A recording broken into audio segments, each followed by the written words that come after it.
Hi guys! Welcome back to my channel, and for today's video, ito na yung inaantay ng karamihan sa inyo na nagre-request na gumawa daw ako ng isang content regarding sa lahat ng requirements sa pag-apply ng permanent residency dito sa Canada. Well, sa totoo lang po naman, lahat ng requirements halos ng pag-apply ng permanent residency is halos pare-pares lang po. Kahit po kami mga nag-apply ay sa agri-food pilot, halos same lang po yan sa ibang occupation. May pagkakaiba lang po doon sa mga form na kailangan yung i-fill up. Hindi ko na patatagalin guys, ilalagay ko na sa screen kasi may ginawa na akong parang format para i-screenshot nyo na lang para hindi kayo mahirapan.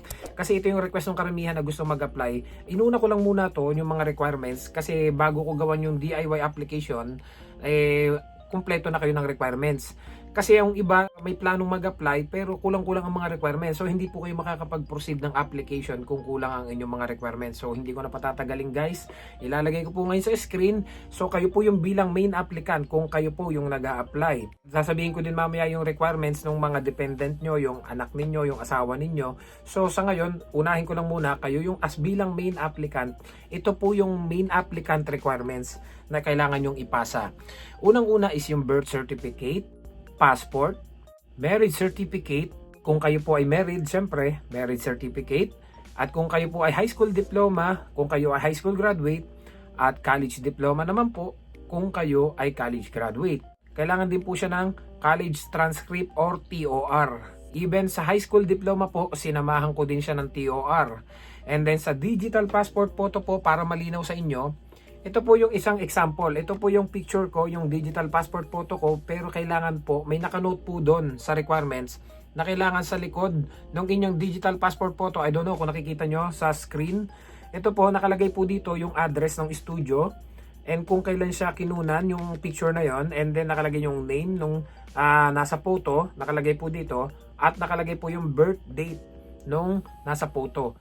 So yun po dapat yung lahat na nakasulat dito. So alam naman po yan halos ng mga studio, kapag nagpa-picture po kayo, alam na po nila ang gagawin pag sinabi nyo pong Canada visa ang kailangan nyo. Alam na po nila, may itinatatak na po sila kagaya po nito. Ito po ay kinunan ko pa sa Pilipinas kasi nagbakasyon ako, doon ako kumuha. Pero kung dito po kayo magpapapicture, alam na po nila to pag sinabi nyo Canada visa na passport photo. Ngayon, kailangan nyo pa din po ng mga letters from your previous employer. Isa po yun sa documents na kailangan nyong i-provide. But in my case po, yung mga previous certificate of employment ko po na hindi naman related sa farming, hindi ko na po siya in-include. Pero yung mga sa electronics po sa Taiwan, hindi ko na siya ginamit. Kasi nga po, hindi na siya related dito sa application ko. Halos lahat naman po ng nabanggit kong requirements for sure meron na kayo. Dahil hindi po kayo makakatungtong dito sa Canada kung kayo po ay wala niyan. Pero ito po yung apat na kailangan ko ma-discuss sa inyo, na which is kalimitan ay expired. Yung iba naman po ina-accept, pero kalimitan po ito po yung talagang nire-require nila, na kalimitan nagiging problema nung ibang nag-a-apply kaya natatagalan. Yung police clearance, yung inyo pong WES, NBI, at saka yung inyong CELPIP or IELTS. So i-discuss ko muna sa inyo guys itong police clearance, kasi itong police clearance na to, kumuha po ako ng police clearance sa Taiwan. So pinakisuyo ko sa aking kaibigan. Actually ito, galing pa to ng post office ng Taiwan. I-discuss ko kung gusto nyo, gawan ko din ng separate vlog to na pagkuha ng police clearance sa Taiwan, yung mga subscriber natin na from Taiwan. So nagpakisuyo ako sa kaibigan natin sa Taiwan, nakuha ko tong police clearance ko from Taiwan. Ginamit ko lang is itong photocopy ng passport ko, and then yung ARC photocopy lang din, and then gumawa lang ako ng authorization letter. So i-discuss ko na lang to sa ibang vlog. So kailangan nyo pong mag-provide ng police clearance sa inyong previous country kung saan kayo tumira. Previous 5 years po. So may mga cases pong ganito, may mga nakausap po kong iba na, yung iba na PR na, ganito po yung mga naging sitwasyon nila. Para po, sabi ko nga sa inyo, kinukuha ko yung mga pinagdaanan ng iba. Meron naman pong dumating dito from Taiwan, 2 years siya bago nakapag-apply ng kanyang permanent residency. Ang ginamit pa rin po niya yung kanyang daladala na police clearance from Taiwan dito. So lagpas na ng 1 year, inaccept pa din daw po ng IRCC.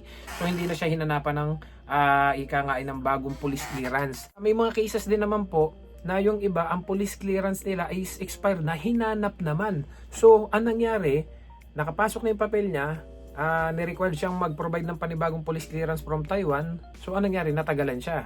Kaya nangyari, kumuha uli siya ng panibagong police clearance, and then inantay pa niya ilang weeks, and then pinasend niya dito, saka pa lang niya na i-submit uli yung application niya.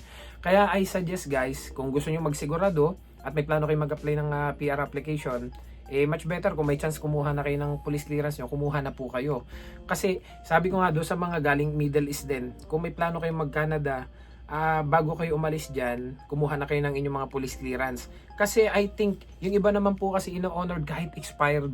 Kasi alam naman nila na from previous country, like for example Taiwan, nagpunta ka dito, then hindi ka na umalis dito, daladala mo yung old na Taiwan police clearance mo or Middle East police clearance, so hindi ka na umalis dito. So nung umalis ka doon, cleared ka naman, kaya siguro ino-honored nila. May mga cases po kasi na expired na yung police clearance, hinanapan pa rin sila ng kumbaga pinarenew. So anong nangyari, yung iba may dalang police clearance na expired nung dumating dito, and then hinanapan pa ulit, so kailangan uli nila mag-provide. Kaya nga sinasuggest ko, anong gusto nyo? Matagalan kayo or baka hanapan kayo? Kung hanapan kayo, edi may hawak na kagad kayo. So yun po yung may sasuggest ko lang doon sa police clearance. So yung isa po yung sa nagpapatagal, kaya inihiwalay ko tong police clearance doon sa mga basic requirements na iba kagaya ng birth certificate, kasi lahat po yun meron na kayo eh. And then regarding naman guys dito sa West, ito yung West ko, na discuss ko na to. Kung nakita nyo yung latest vlog natin, ito yung West ko, nakuha ko na siya. Even high school graduate, college graduate, undergraduate, ina-assess naman po nila. May tutorial video na po akong ginawa sa pagkuha ng West. Panoorin nyo na lang guys, ito ilalagay ko sa screen. Ito po yung ginawa ko para makakuha ko ng West. So ito po, ito isa pa to sa matagal kunin.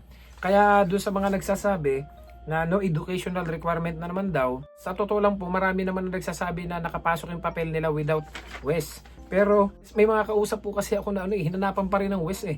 Kahit no educational required na daw yung PR application nila. So nagsigurado po ako, kumuha ko nito, and hindi ako nagkamali, hinanap pa rin. So yun nga po, isa to sa requirement ng kanilang ng PR application sa AgriFood Pilot. So nakakuha na po ako nito. Nagawan ko na po to ng panoorin niyo na lang guys. And then sa NBI naman guys, ito. Sa NBI, dun sa mga nasa inside Canada na, syempre kung nasa outside Canada kayo, madali na sa inyong kumuha ng NBI eh. Yung inside Canada na ang iniisip ay kukuha pa sila ay sa Pilipinas ng NBI, i-follow nyo na lang po ang Mabuhay Connect na page. Diyan po ako kumuha ng NBI. Kung di ako nagkakamali, the last time I remember is 2 weeks lang, and $90 yung binayaran ko para makakuha ng NBI. Napakabilis lang po, walang kahasel-hasel. So kukuha kayo ng NBI kasi isa to sa requirement ng Canada. And then sa self-fit naman po, ito takluban ko na lang score kasi bawal to. Ito, yung sa selfie po, nakapasa naman ako. Ito, isa po to sa requirement ng pag-apply sa permanent residency. Kasi kailangan po yung English language test natin is depende po kung anong band yung kailangan yung ipasa. So dito po sa AgriFood Pilot, ang required lang po nila is level 4. So kahit papano naman po, naka 7 pa naman tayo, nasa middle lang tayo. So napakababa guys, kailangan nyo lang talaga mag-review. It's up to you kung gusto nyo ay self-pip or IELTS yung iti-take nyo para po makakuha kayo nito. Kasi mas gusto ko po yung self-pip kasi computer based lang siya. Well, ito marami ding nagre-request nito eh. Nagawan ko doon ng video at bigyan ko doon sila ng tips kung paano makapasa at makakuha ng self-pip. Kasi yung iba natatakot kumuha ng IELTS kasi nga personal kayo makikipag-usap. Unlike nito is computer based po kasi ang self-pip. Wala kang kaharap na tao, talagang sa computer lang magsasagot ka lang, parang mag-e-exam ka lang. Doon ka may kakausapin using your headphone, your mic. So kahit papano, iwas ka ba? Kasi kapag may kaharap kang tao, medyo kagaya ko, sa katulad ko po, I know how to speak English, I know how to read, I know how to write, but pag may kausap na ako, medyo nabablangko ako. So yung iba natatakot kumuha ng IELTS, kaya yung iba ho natatagalan dahil sa requirements ng self-pip or IELTS at dito sa West. So yun nga guys. And then may ilan pa po kayong kailangan fill upan. Mamaya i-discuss ko lang muna yung mga requirements ng inyong mga dependents. So sa mga dependents guys, ilalagay ko din po dito sa screen ito. Sa inyong mga dependents, like for example yung inyong asawa, yung inyong anak, is kailangan din kayo mag-provide ng birth certificate, passport, marriage certificate kung kayo po ay married, police certificate din from your previous country or countries you have lived in the past 5 years, and high school diploma kung high school po, college diploma, and college transcript, yung TOR, and digital passport po to, yun nabanggit ko nga kanina na may sa likod na address ng studio, and then letter from previous employer or any other training certificates you may have. And kung kailangan nyo din po ng mga supporting documents sa inyong mga dependents, like for example yung mga spouse nyo na nasa Pilipinas, makakatulong din po ang PhilHealth at ang SSS contribution. So malaking bagay po yan, kaya mas maganda i-provide nyo na rin po. And you may also need some supporting documents guys, like pay stub or pay slip, which is kailangan ipunin nyo yung pay stub nyo ng at least 12 months. Kasi ang working hours na kailangan natin dito sa AgriFood Pilot is 1,560 hours. Other documents like T4, syempre sa mga nagtrabaho dyan, yung mga nagpapile ng tax, for sure mayroon kayong T4. And kailangan nyo din ng Notice of Assessment, so kailangan nyo may account kayo sa CRA. So kailangan nyo mag-create ng account sa CRA para ma-download nyo yung inyong Notice of Assessment. I also have here some documents na kailangan nyong fill upan, kaya nga lang ito is hindi pwede kong ipakita sa inyo. Kailangan nyo din fill upan guys itong IMM 008, IMM 0114, IMM 0115, IMM napakarami po nito, 5669, 5562, 5406, 5476. Ito pong mga nabanggit kong ito po yung mga pinilapan ko guys. Yan. Ito po lahat yan. Nagprint na ako ng marami. Ito po lahat yan. Ito yung AgriFood Pilot Schedule. Ito yung Offer of Employment for Foreign National AgriFood Pilot. So napakarami nyo guys. Kailangan fill upan. So lahat ng ito is i-provide ko. Para just in case may mga, kasi po hindi naman sa lahat sa atin is techie. Especially kapag kayo po ay mag-DIY lang ng application kagaya ng ginawa ko. May mga chances po kasi na halos lahat yung kasama ko dito na nag-try din mag-DIY, sumakit ang ulo kasi nga hindi kayo basta-basta makakapag-print ng mga ganito.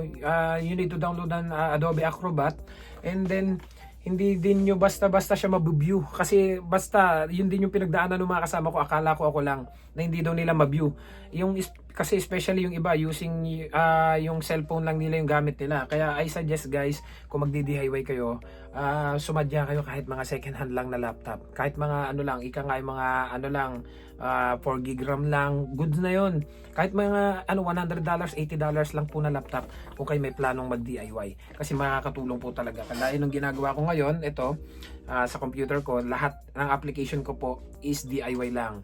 US Visa, Canada Visa, DIY application, lahat na po, para hindi na tayo nagagastusan.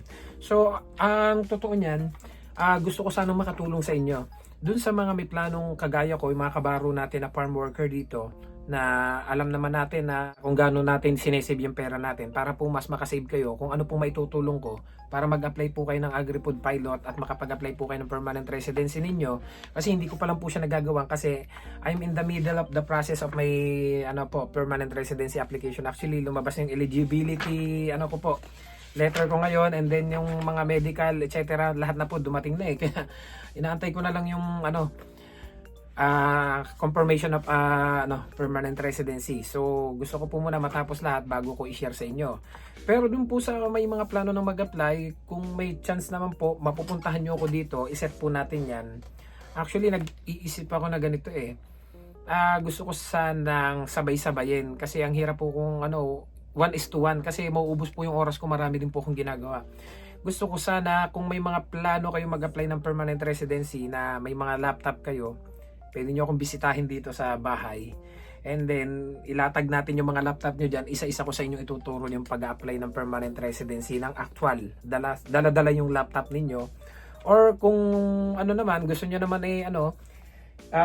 pwede naman pong ibigay ko sa inyo tong mga form na to para may pattern kayo at may example kayo.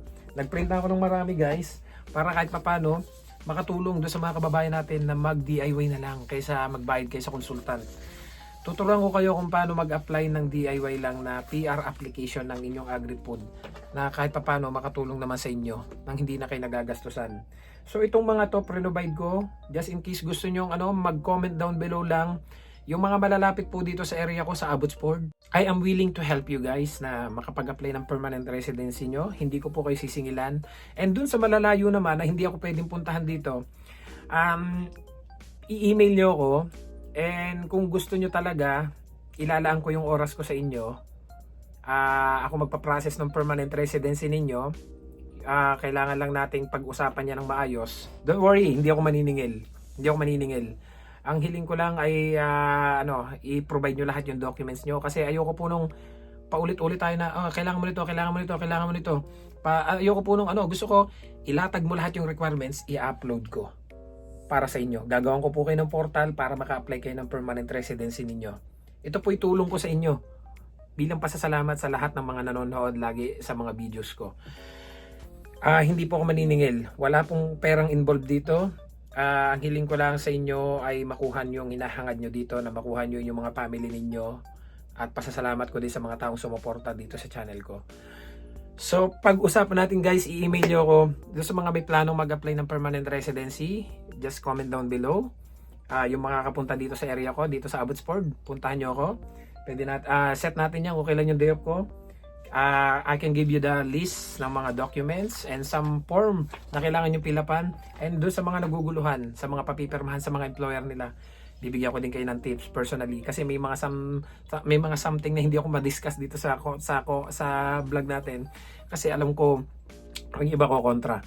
And then, doon sa mga may plano namang magpa-apply na malalayong iba't ibang province na mga kabaro kong farm worker, I am willing to help you guys.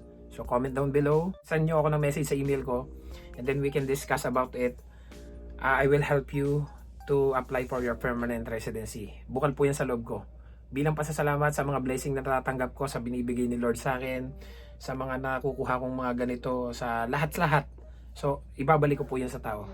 So hanggang dito na lang guys. Hope na may natutunan kayo. And pasensya na kung may nakalimutan ako. Just comment down below and sasagutin ko po yan sa abot na aking makakaya. So see you guys sa next vlog. I love you all.